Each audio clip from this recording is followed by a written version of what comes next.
Hi everyone, আজ শুক্রবারের নতুন একটা ব্লগে তোমাদের সবাইকে ওয়েলকাম জানাই।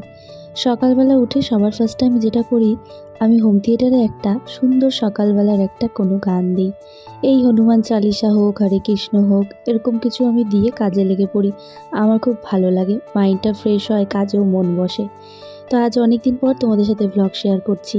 আমার শরীরটা কিন্তু অনেক দিন থেকেই খারাপ যাচ্ছে। তোমরা জানোই আমি পায়ের ব্যথাটা নিয়ে ভুগছি।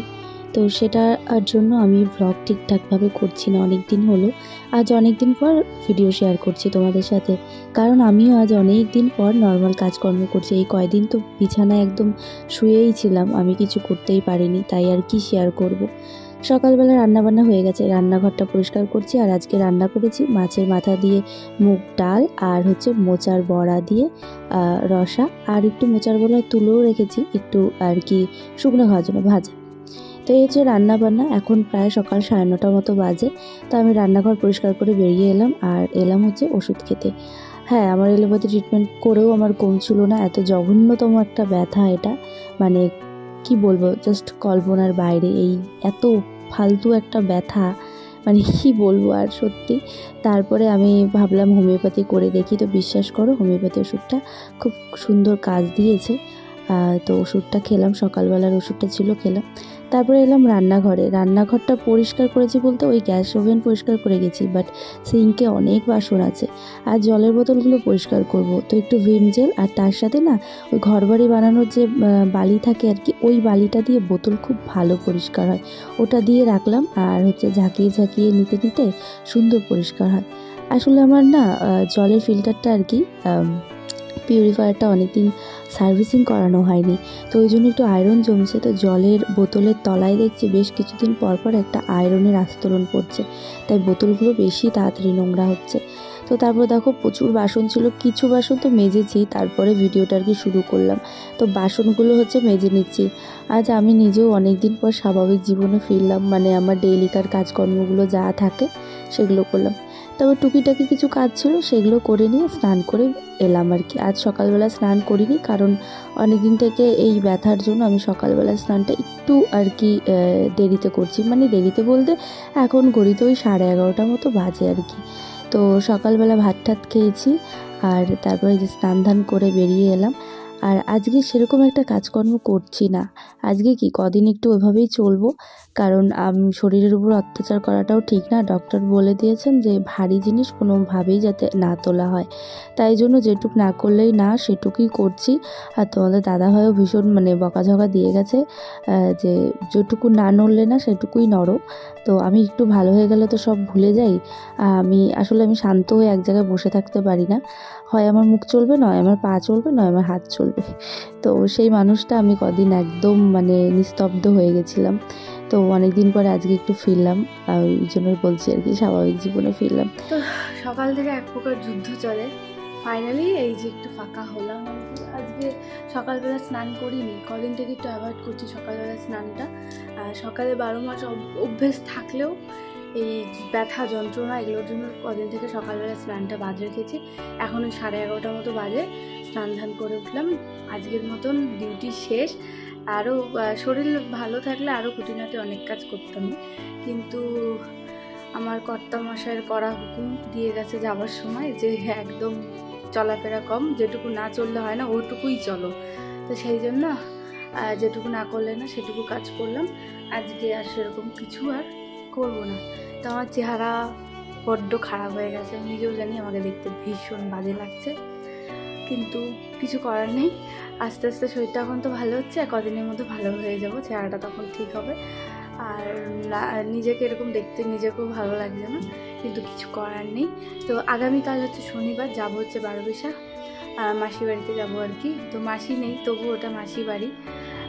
মাসি, আমি তো যাইনি, যেতে পারিনি, শরীর নিয়ে খুবই ভুগলাম। তো কালকেও যে যাবো, এখনও ভয় লাগছে আমার, এতটা ঘন্টা বাসে ট্রাভেল করা, এতক্ষণ বসে থাকা। তো কিন্তু না গেলে আমারও ভালো লাগছে না।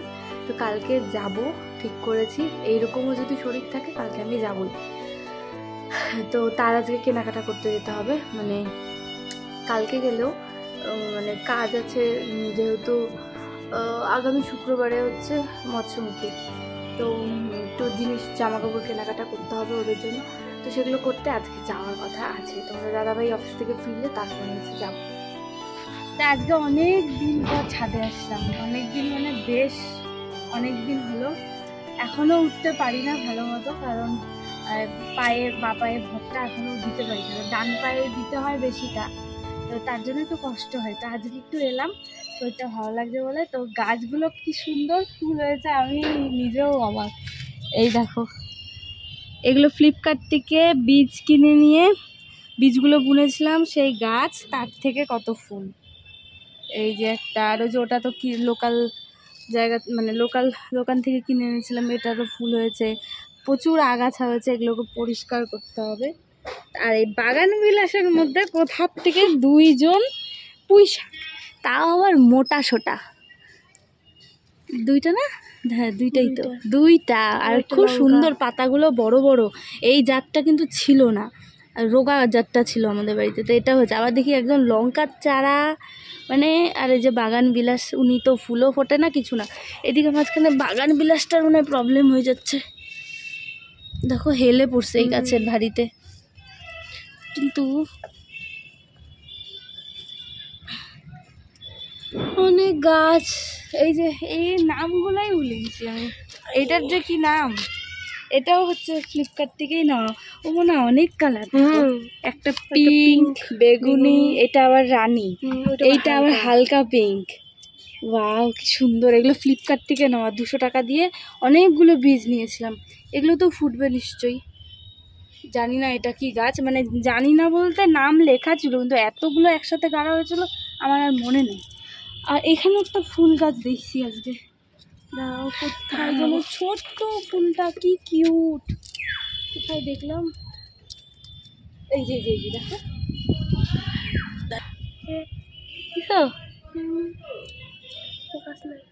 এই কি গাছ আমিও জানি না, এই নিয়ে দেখি এখানে একজন, কি সুন্দর ফুলটা, খুব কিউট। ড্রাগন গাছটাতে হচ্ছে অনেক দিন লাগানো হয়েছে, এটা ফল এখনো হয়নি, তা আমি জানতাম না, এখন যেটা জানি সেটা হচ্ছে এই যে এই পাতাগুলো যায় দেখতে খুব সুন্দর হলেও এনারা থাকলে নাকি ফল হয় না, তো এনাদেরকে কেটে ফেলতে লাগবে। যদিও আমি কাঁচি ছুরি কিচ্ছু, মা কাটা, কাঁচি ছুরি কিচ্ছু তো নিয়েই আসিনি ওপরে। উফ, কাটা যায় না, কিছু নিয়ে আসে, ব্লেড নেই, ব্লেডটা দেখি এখানে তো ছিল, হবে না, ছেড়ে দাও, এটা কেচি আনতে হবে। সন্ধ্যেবেলা বাজে প্রায় 5:30টার মতো বাজে। তো আজ অনেক দিন পর বিছানা থেকে একটু বাইরে ছিলাম, নয়তো কদিন থেকে টানা আমি বিছানায় শয্যাশায়ী হয়ে গেছিলাম। তা আজকে আর দুপুরে শুয়েছিলাম, কিন্তু আর ঘুমোইনি।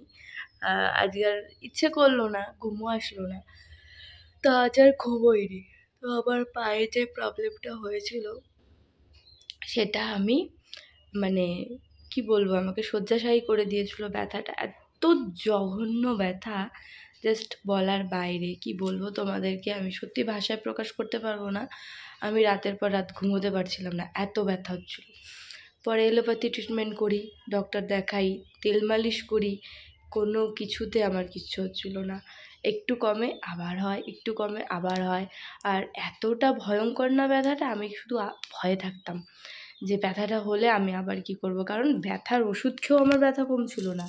আমি জানি না কেন, কি প্রবলেম হচ্ছিল, এরকম হচ্ছিল। পরে আমি কোন ডক্টর দেখাবো, কি করব ভেবে পাচ্ছিলাম না। একবার ভাবছিলাম শিলিগুড়ি যাই, গিয়ে ওখানে আমি অন্য ডক্টর দেখাই, কারণ এই ডক্টর বলেছিল আমার নার্ভের প্রবলেম।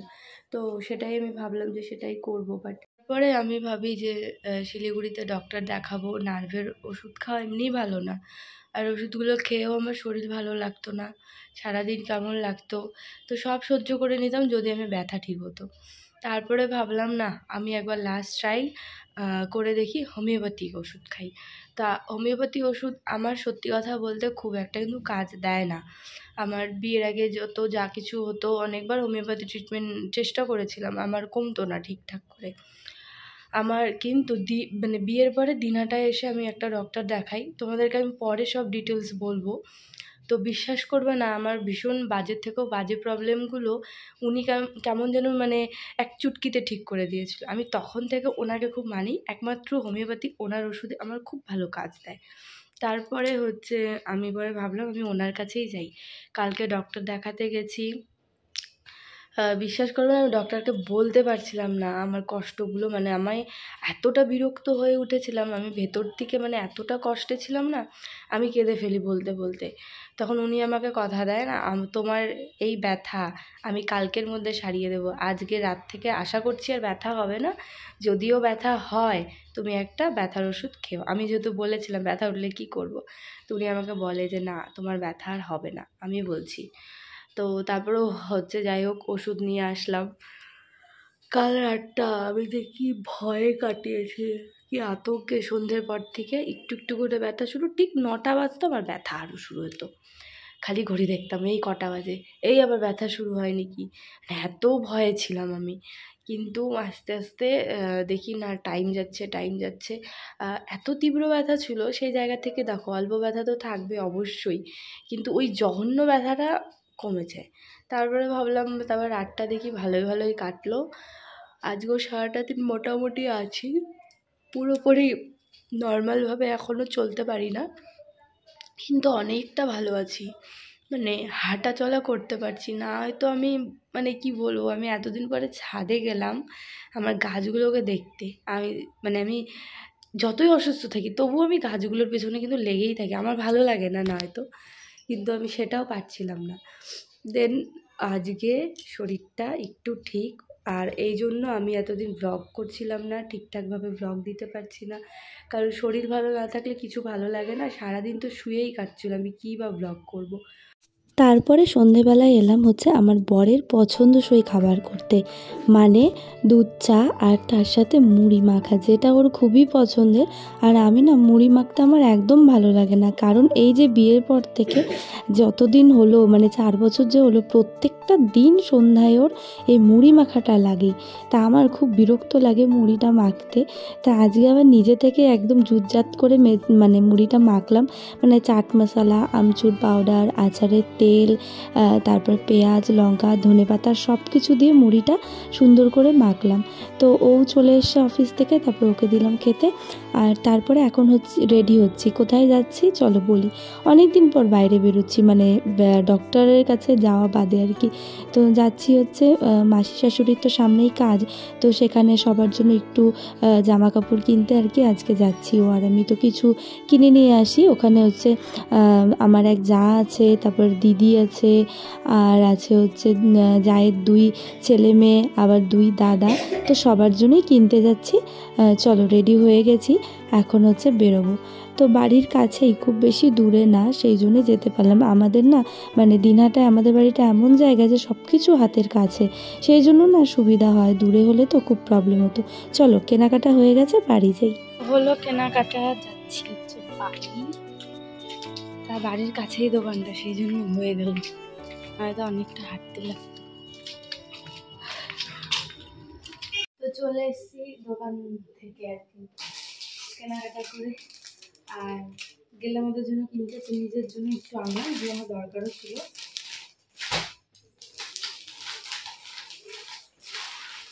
এটা হচ্ছে বাড়ি পড়ার এই যে প্লাজোগুলো আর কি, বেশ ঢোলা ঢোলাই আছে। তো এই একটা আর এই একটা, দুটো দু রকম রঙের নিয়েছি, দুটো কোয়ালিটিও আলাদা, এটার দাম বেশি নিয়েছে, এটার দাম একটু কম। তো দুটো নিয়ে আসলাম। আমার ওদের জিনিসের সাথে সাথে আমার জিনিসও হয়ে গেল, কারণ এগুলো আমার লাগতোই, তো গেলামই যখন নিয়ে আসলাম। ব্লগটা এখানেই শেষ করছি, দেখা হবে তোমাদের সাথে পরের ব্লগে। টাটা।